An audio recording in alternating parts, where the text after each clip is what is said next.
Caste Damodar Narasimha గారు, దేవేందర్ గౌడ్ గారు, ఇట్లా చూసుకుంటే నీకు ఆర్థిక పరిస్థితి పెరిగినప్పుడు క్యాస్ట్ అనేది డిసాల్వ్ అవుతుంది.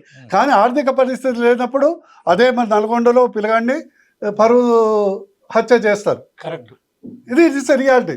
నేను ఎస్ఏలు చాలా మందితో మా ఫ్రెండ్స్తో చెప్తాను, వై మాదిగా ఇది అని you become a one block. 16%, 17%. బీసీలు అందరు థింక్ వన్స్. ఈ కులము కులము కులము కులము అల్టిమేట్లీ మనం ఫుడ్ పెట్టేది ఎవరు? విద్య, మన కష్టము, మన స్కిల్. ఎందుకంటే పాలకులు ఈ కులాల పంచాయతీ పెట్టి, నేను చెప్పాను కదా మొదల, పాలకులు ఎవరైనా నేను ఏం చెప్పాను, ఎప్పటి నుంచి మొదట పార్టీలకు అతీతంగా the fundamental mind set of a person is కింది వాళ్ళు పైకి రావద్దని ఒక ఫండమెంటల్ ఫిలాసఫీ, ఓ ఫ్యూడల్ మెంటాలిటీ ఉన్న వాళ్ళకి వస్తుంది. పార్టీలు పక్క పెట్టారు. అందుకొరకు లెటెస్ట్ మనం చదువుకున్న వాళ్ళమైనా లెటెస్ట్ థింక్. మనకు ఈ సంస్కృతంలో ఒక పదం ఉంది, యదా త్వాం తదా యదా మాం తదా త్వాం. అంటే అవతల వ్యక్తి నిన్ను ఎట్లా గౌరవిస్తాడో నిన్ను అట్లా గౌరవించు. మనం ఎవరికి తక్కువ కాదు, మనం తక్కువ అనుకుంటే మనం తక్కువ.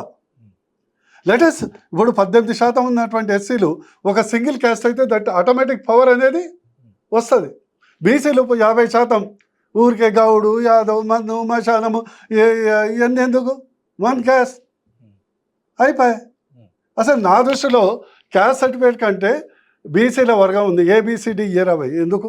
పుట్టినప్పటి నుంచి ఇప్పుడు నేను చెప్తున్నాను, మీరు వినండి. 90% of the life time we spend with all the caste. పుట్టినప్పుడు తల్లిదండ్రులు ఎవరైనా అదే క్యాస్ట్ వస్తాం మాకు. It does not matter. ABCDని వ్యతిరేకిస్తున్నారా మీరు? ఏం చెప్తున్నారు? ఇది చెప్పేది థింక్ ఏకీకరణ. మన కులాలు విడిచి వర్గాలన్నా మారండి. నెక్స్ట్ బ్యాచ్ అది అయిపోతుంది. ఇంకోటి, చదువుకుంటేప్పుడు అన్ని కులాలతో చదువుకుంటాం. ఉద్యోగం చేస్తే ఇక్కడ మీరు ఉన్నారు అందరు సింగిల్ క్యాస్ట్, అది తప్పు. అది తప్పు. ఇప్పుడు వచ్చినాయి, మీరు చదువుకున్నప్పుడు అన్నీ ఒకటే ఉంది. లేదు అట్లాంటి వెరీ ఫ్యూ. ఇప్పుడు కొత్తగా స్టార్ట్ చేశారు SC, ST అండ్ OBC అని హాస్టల్స్ అని. అది పద్ధతి కాదు. మనం ఏకీకరణ వరకు పోవాలి కదా. దాంతోని సమస్య చాలా వరకు అయితే. నేను ఇంకోటి చెప్పాను, నేను ఎప్పుడు చెప్తుంటా, మా మిత్రుడు కూడా చెప్పాను, పైసలు ఉంటే పటేల్, లేకుంటే పాలేరు. ఈరోజు నీకు మీ దగ్గర డబ్బు ఉంటే you will be the owner, or else you will be the anchor. The simple fact. నీకు ఎంత స్కిల్ ఉన్నా కూడా నీ దగ్గర క్యాపిటల్ లేకుంటే you will be working only. నీకు క్యాపిటల్ ఉంటే you will be the owner.